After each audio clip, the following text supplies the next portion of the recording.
What you are listening to now is the Pacers Report this week with Michelle Garmon, filling in with our Pacers guy Mike Rich, our NBA guy John Robertson, and our national sports guy Will Rutherford, all unavailable.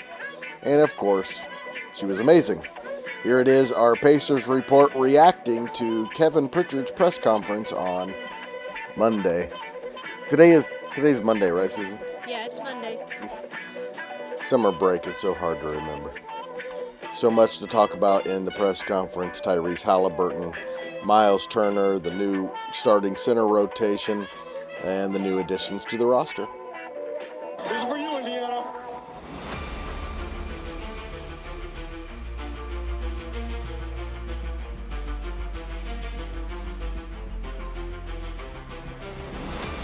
You're listening to the Central Indiana Sports Report with your host, Greg Mengelt. Welcome, Pacers fans, to the Central Indiana Sports Report. I'm your host, Greg Mengelt, joined on this Pacers Report by Michelle Garmon. Michelle, you know we're in the middle of summer. We had a couple of people out on vacation and a couple of people too busy because others were on vacation. So Michelle Garmon is filling in on the Pacers Report because it was a big day. It's the day that I like to call the "This is my team" press conference. Essentially, the early off-season period is over, and the Pacers are throwing out their team and saying, "This is it. This is what we're doing." The big news, of course, and we can start in one of three places, I think, Michelle. A couple of new additions to the team. One, of course, a former player who is back. One, a new player. We could also start with the news on Tyrese Haliburton, which we all expected. Or we can start with the news on Myles Turner. Where do you want to start, Michelle? Well, let's go ahead because most of the press conference talked about Myles, but let's start with Tyrese, go to Myles, and then go to the new to the signings because they kind of tie in with Myles. So let's just start with Ty. That's what we all expected and kind of what we all hoped. Just let him recover 18 months. I think Kevin Pritchard, we've talked about this. He's a wonderful deal maker, the moves and stuff he's done for the Pacers. But what I really like about Kevin, Greg, is how much he really cares for his players above and beyond winning. I mean, and he left no doubt about that today in that press conference, that winning is secondary to the health and of the players and their futures. Right. He did say that if someone asked him the hypothetical, if you'd known this was going to happen, would you still have tried with Tyrese? And he said, no way. No, if you know the outcome, you don't do that, of course. Right. And, and I love the way, too, don't you love the way that he talked about they're really going to do they're already started researching external, internal ways to kind of maybe try to prevent as much as they can some of these freak injuries in the future. And again, I like the fact that he said Tyrese will not play next year. So, people were holding out hope if the Pacers made the playoffs, he'd return. I was not. I was one that said he needs to sit the entire year. It'll give him over 400 days between his, like a surgery and when he would play again.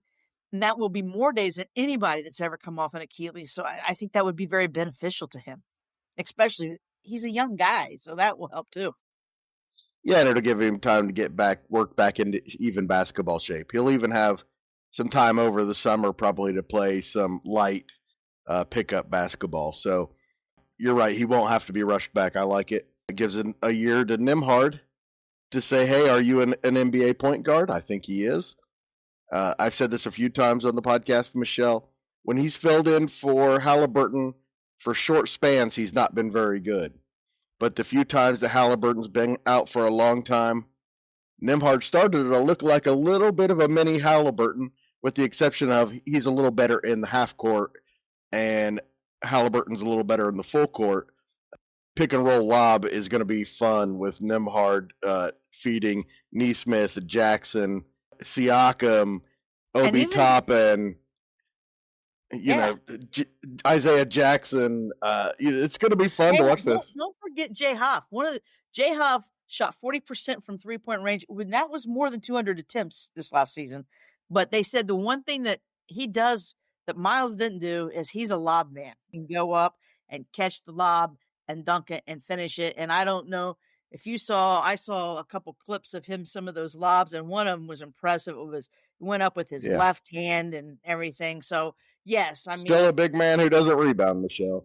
I know. Still a big man who doesn't rebound. Right. Yeah, but no, who knows? Maybe he will get better at that. I mean, maybe it'll be a situation where he hasn't played enough minutes to really. I hope he doesn't need to play, Michelle.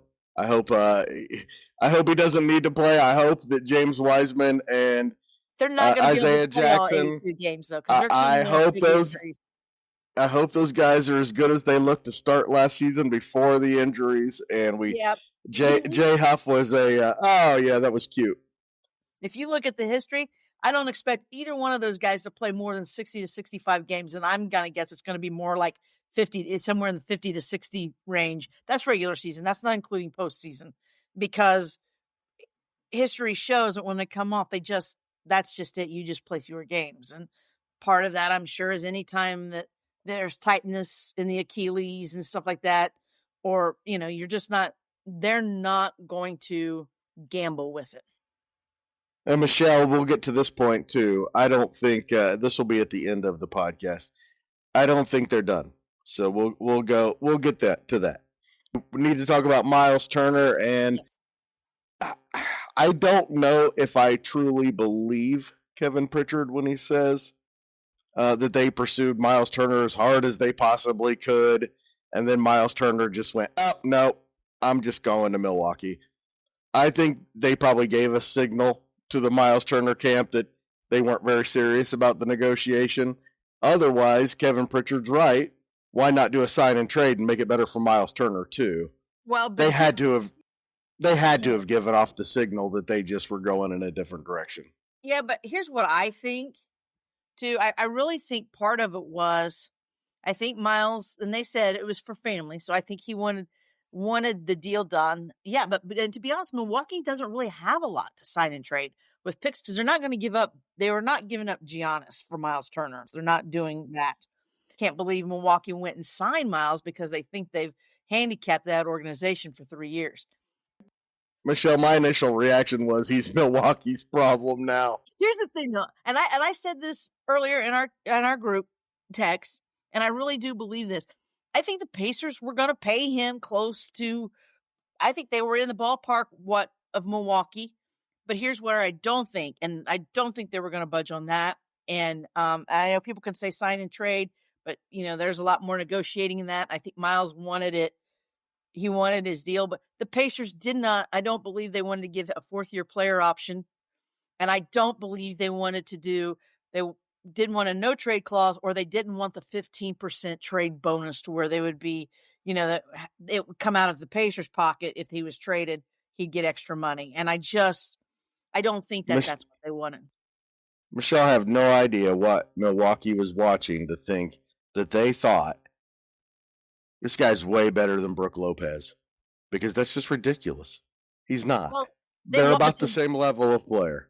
Yeah, but they really kind of watched Myles outplay Brook Lopez for 2 straight playoffs. Yeah, sure. He's a little younger. Yeah, he's a little better for sure. But to me, I certainly didn't expect it to be Milwaukee. We thought it was going to be Dallas. We thought it was going to be Houston. We thought it was going to be teams with some cap space and some agility.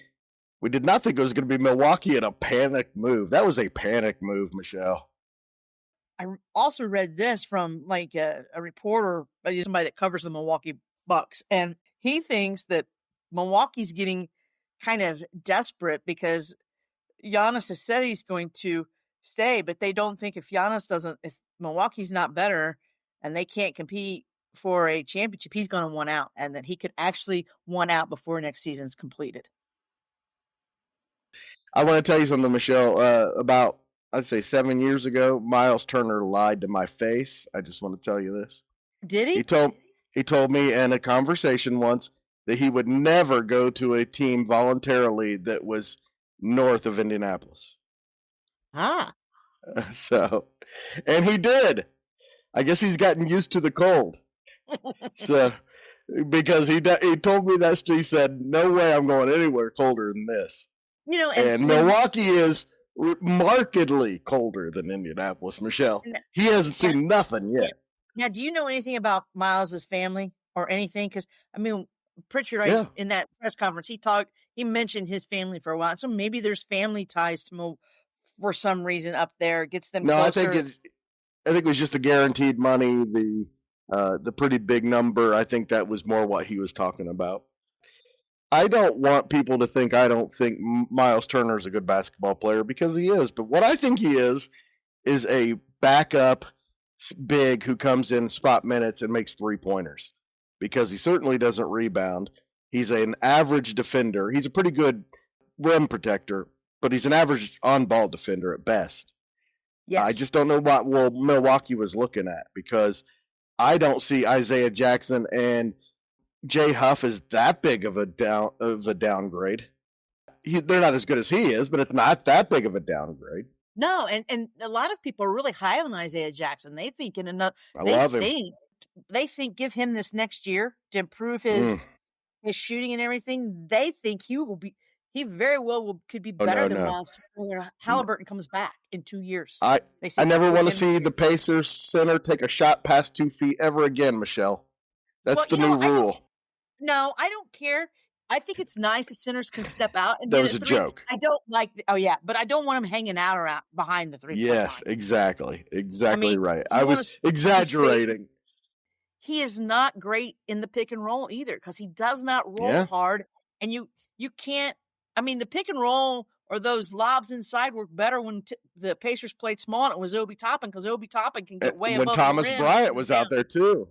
Thomas Bryant was better at it as well. That's what we liked about him in the starting lineup. Was that, it didn't always work out that way. There was a couple times Thomas Bryant did not fit well with the starting lineup. But our theory was, because he was a guy who didn't need the ball, who was a pick and roll, set picks, get rebounds, that would kind of like that. But apparently, Michelle, we'll get back on track here. But apparently, Thomas Bryant is not a part of the future. I was hoping that he would be like TJ McConnell and just always be there. Yeah, I was too. I thought maybe that they might, because you get that veterans exemption, which is a pretty cheap deal, and I thought that they might use that to keep Thomas Bryant. And who's to say? I don't think has anybody signed Thomas? It's hard to imagine a fifth center, Michelle. No. I was just thinking that if he's not signed, and say one of the guys gets hurt or doesn't. Oh, that would be wonderful. That's what you should have him as your. You bring it in. I think that's why you should have him as your fourth big at all times, because he's just that kind of guy. I don't see Tony Bradley. What's his last name? Tony Bradley being that guy. I just don't understand it at all, Michelle. He did something to win over Carlisle there, didn't he? I know. I can't believe that they kept Tony Bradley either. Unless it's just that they wanted him because he is a little bit taller than Thomas Bryant. And a little bit cheaper.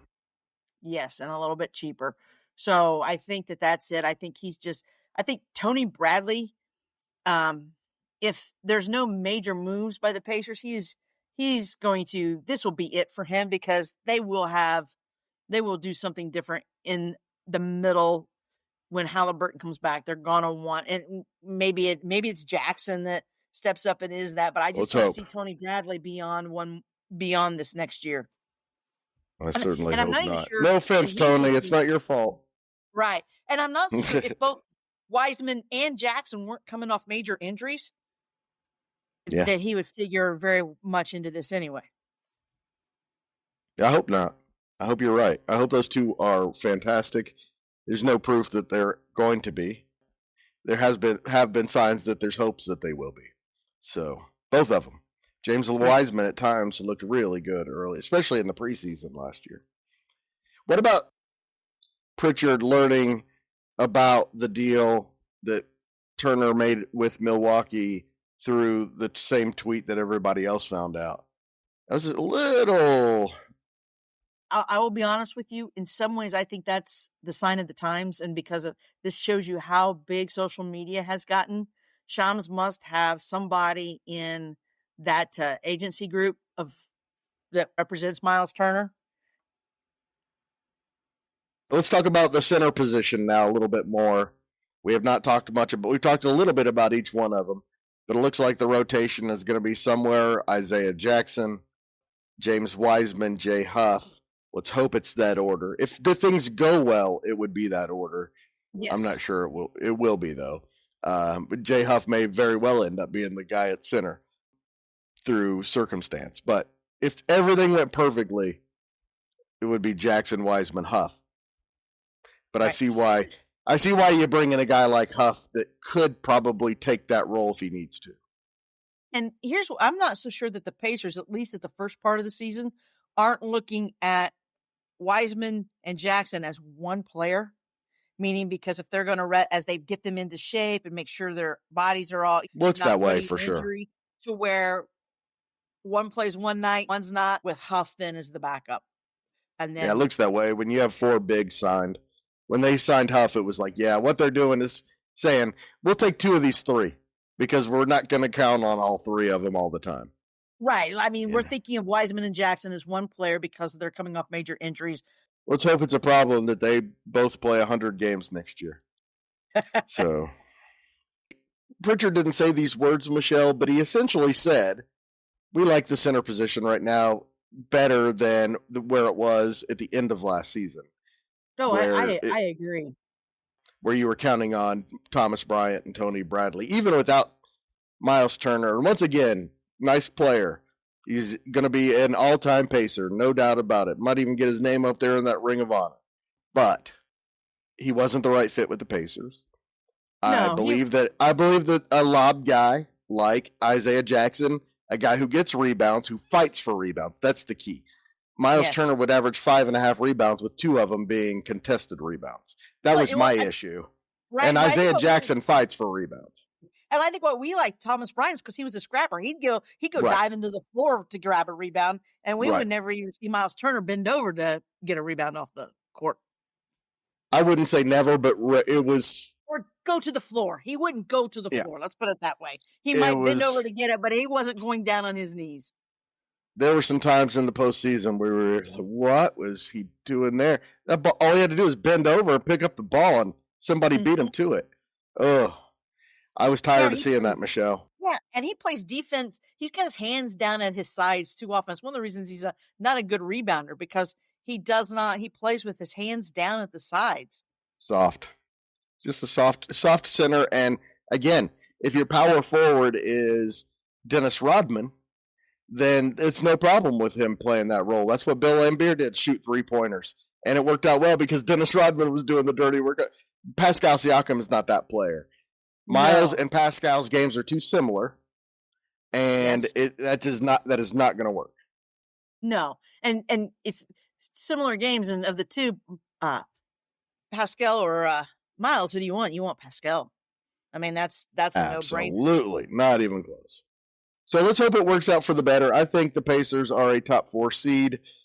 The talk around the NBA experts is that they're a borderline playoff team. I don't think that's true. I don't think so either. The only thing that would make them a borderline playoff team is if Nembhard or Naismith suffered a big major injury to where they would miss. Or if they just weren't as good as we expected. Or if none of them take the step that we expect them to, that would have to be it. Because between Mathurin, Walker, Naismith, and Nembhard, you expect at least 2 of them to make a huge leap, right? And here's the there are others as well. Don't you think this is Walker's prove it or I sure hope so. Prove it or move it year? If he doesn't prove himself, he will be moved. I don't think you can, because this was his. Well, he's still pretty young. You don't want a guy still project in year 4. He still would be a senior in college, Michelle. Let's not forget that. Not in 2 years. He won't be. I'm talking about. No, right that's now. Why I think this year, if you're still looking at him to be developed next year. If he stayed in college, Michelle, he would still be a senior right now, is my point. There's a little time to allow for some growth, but you're right. This is a prove-it year. Yeah, it really is. I mean, he's got to at least he shows potential. He's at least got to show consistency, and I think that's what he hasn't. He's not shown consistency, and And Michelle, he is the key to the future of this franchise. I think one of the reasons, and when you look at the future, I think one of the reasons that they really like and brought in Cam Jones is because your guy, TJ McConnell, is 35, and I'm not sure they see him wanting to pay his salary in 2 years. And I think that if this Jones is going to have a chance in the next couple of years to show that he can be that backup combo guard. So it'll be all right, Michelle. We got about 5 minutes left. Let's talk about the two newcomers. What we've learned about them and what we expect from the Summer League team and our guy, Johnny Furphy. Of course, those second-round picks were Cam Jones and Talon Peters. Kevin Pritchard did mention both of them. He did say he's excited about both of them, but understands that they're both second-round draft picks, so the future of the franchise is not hinging on either one of them. But both of them have... They're both, when he saw them playing in the Summer League, he said when he saw them, they were Pacers. He saw in both of them, those guys are Pacers. And both of them have some measurables that would lead you to believe that they could be future players. So it'll be an interesting Summer League. It will be an interesting Summer League. And I know they're second rounders, but there's nothing that says that one or two of them might not see some action this year. And I know Jones is got a little bit of a hamstring, but what they like about this Peters, he's a phenomenal shooter with the way the Pacers like to stretch out and do things. And you put a guy like athlete. that. Yes, a great athlete, decent size, phenomenal shooter. And you can always have guys that can knock down threes. That's the nice thing. And be interesting to see how they do. I'll probably try to watch a Summer League game or two. I know sometimes it's hard to catch us because one, I forget it. Replays on YouTube are easy. Nope. You'll be reminded, Michelle. It starts July 10th. I don't know who they play or what. It never matters to me who they're playing. All I want to do is see 3 or 4 guys who I think could have an impact on the future. Those are 2 of them. Of course, Johnny Furphy being the other. We're going to call this summer Johnny Furphy Watch. He's an intriguing player. I hope this summer he really works hard on his defense, because that is where he really, he's an exciting hustler. And he brings energy, and fans love him. I think a lot like they do TJ, because he brings that energy. His defense is just not super impressive. So I'm hoping that he really goes to work on that this summer. Interesting to see how much of an impact Quentin Jackson has, because he may have to step up a role with Haliburton down. And there were times last year, even with the big club, where it looked like, hey, this guy's 6'5" point guard might just have it. He's a free agent though too right now, just like Isaiah Jackson was. I thought I read that. He's on the Summer League. He's on the Summer League roster, Michelle. So I don't know. That always is a possibility in the Summer League, that they still move even though when they're on the Summer League team. But I believe they expect him to be back. And Enrique Freeman too is another guy who you're probably not going to expect much from, but could add some depth if he continues to improve.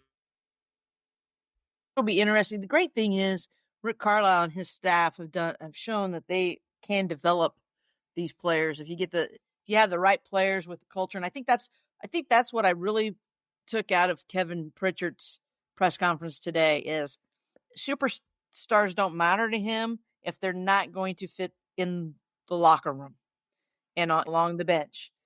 That's fine. I'll take 2 or 3 Aaron Nesmiths, guys like that weren't superstars, and I'll bring them in, and we'll go win and compete for an NBA title, which is what they did this year. And I like that, because too many people get hung up on superstars and thinking that that's what you need to get your team to the finals. And it's not. It's team chemistry is so important. That always has been superstars in the past. This year kind of showed that the team concept has become, especially with the depth of talent, I think, is the reason that this is changing. there's so much talent in the NBA. The more you can compile on your roster, the better. Which brings us again to a couple more summer league people that I want to mention because they're interesting. We will have a summer league preview with Mike Rich coming up later this week. But Ray J. Dennis got some time with the Pacers last year, like what he brought. He and Enrique Freeman were teammates in college. And then, of course, you know those guys that you always hate in college because they play for the other team? Of course, Kasai Tominaga from Nebraska was that guy for Nebraska. Always hated when he was playing against Purdue because,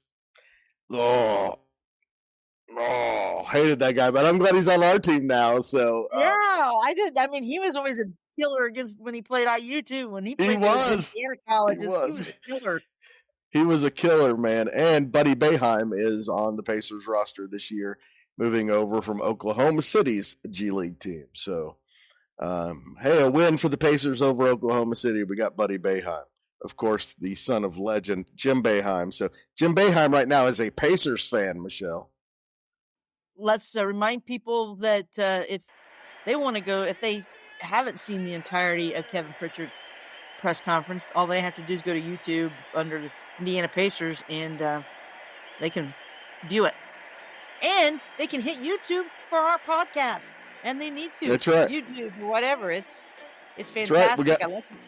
That's right. As everyone's watching on YouTube right now, all the fancy new stuff going on. I'm learning every day, Michelle, about YouTube. And it's just going to get better and better. Eventually, when I learn all the legal stuff, we'll have highlights. I know how to do it now. But the WNBA said, hey, wait a second, you're using our... And I was like, well, I don't know the rules. Why don't I do something different for now? But eventually we will have highlights. All right. Yep, learning more and more every single day about that. Thanks so much to Michelle for joining me, and thank you so much for listening. Like Michelle said, please go subscribe at our YouTube channel. We're doing lots of cool stuff there. Go check out, if you're listening on SoundCloud, Spotify, Apple, or Amazon, go check out our YouTube page, what we're doing there. Appreciate it. Thank you.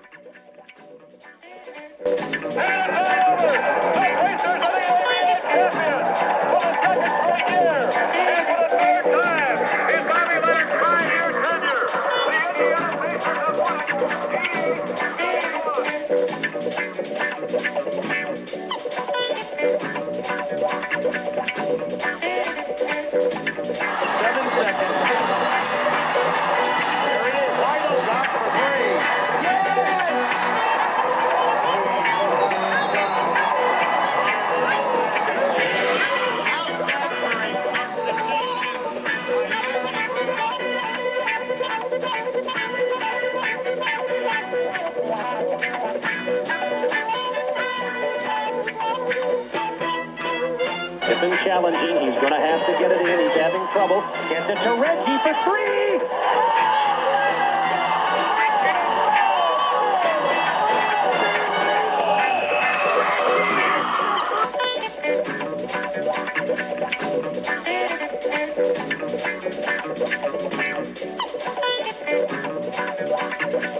Throws it to Ewing. Ewing surrounded. 2 seconds to shoot. He tries. He shoots. He missed. He missed. He missed. We win the bell, baby. Ding dong. The witch is dead.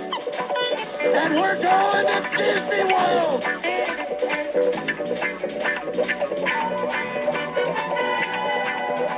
And he's in the lane. He nearly lost it. He backs up and unloads a three. Oh, that did not happen. It hit the back of the rim. It popped high into the air. And it dropped gently through the net.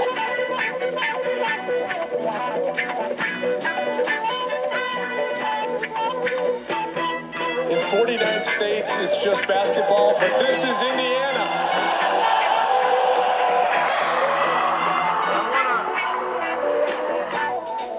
The Central Indiana Sports Report is a product of ITG Media. And I love Susie.